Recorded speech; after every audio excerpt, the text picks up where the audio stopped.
Pak Purbaya, di sini Pak. Halo Pak, di sini Pak.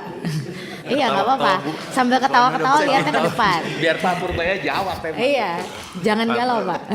Pak Swa udah bertahun-tahun kok nggak jawab-jawab Pak Swa. Sekarang saya disuruh jawab.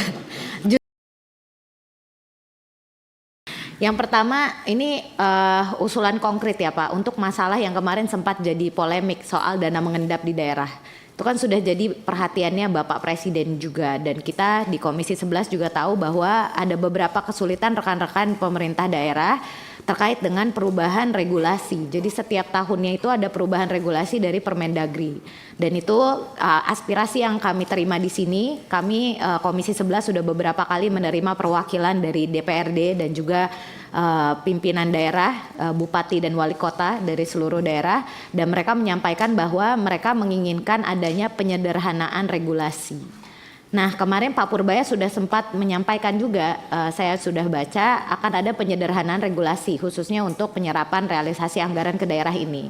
Yang tadi belum sempat Bapak sampaikan pada saat paparan. Jadi saya berharap nanti pada saat jawaban Pak Purbaya bisa menjelaskan nanti akan seperti apa konsepnya, sehingga masalah dana mengendap di daerah ini tidak menjadi polemik yang kita setiap tahun bahas. Karena pas Pak Purbaya belum duduk di situ, masih jadi ketua LPS, Menteri Keuangannya masih yang lama, topiknya kira-kira itu. Pak Swa ngangguk-ngangguk karena ya kira-kira begitulah yang dibahas setiap tahunnya di sini. Jadi semoga ada strategi dan juga solusi konkret dari Pak Purbaya terkait dengan penyederhanaan regulasi itu. Dan saya berharap Pak Purbaya, di sini Pak.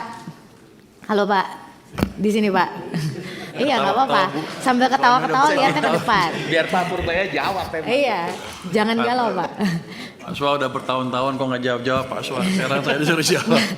Justru karena ada Pak Purbaya harus ada solusi baru. Karena kalau Pak Swa sampai rambutnya putih mikirin itu, jadi perlu warna baru dari Pak Purbaya. Tapi intinya kita pengen ada koordinasi yang lebih baik antara Kementerian Dalam Negeri, Kementerian Keuangan, dan juga teman-teman di daerah. Jadi tidak ada keadaan saling menyalahkan setiap tahunnya. Padahal ini tahunan kan Pak, kita APBN, APBD itu kan siklus tahunan yang selalu kita bahas di sini, APBD dibahas di pemerintahan daerah.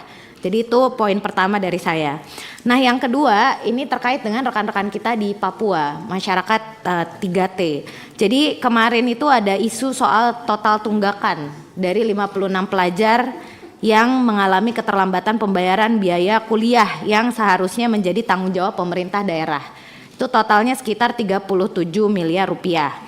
Nah tentu ini sangat mengkhawatirkan karena posisinya mereka sedang berkuliah di luar negeri dan pasti akan membuat citra Indonesia nanti menjadi negatif, terutama di kampus-kampus tersebut.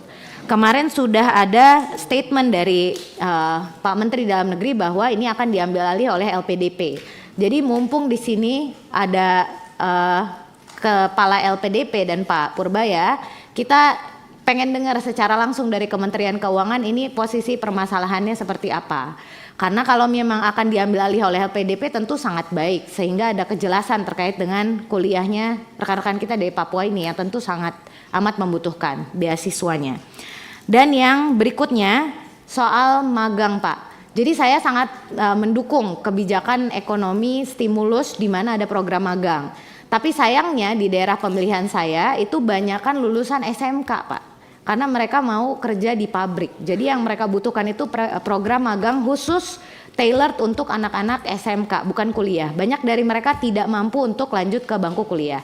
Walaupun sudah ada program KIP dan lain-lainnya, saya berharap ke depannya program magang ini nanti bisa ditambahkan dengan program magang untuk anak-anak SMK sehingga bisa memenuhi kebutuhan anak-anak yang tidak mampu untuk melanjutkan pendidikan ke bangku kuliah. Ini aspirasi sekaligus masukan untuk Bapak Ibu di Kementerian Keuangan. Demikian pimpinan dari saya, terima kasih. Assalamualaikum warahmatullahi wabarakatuh.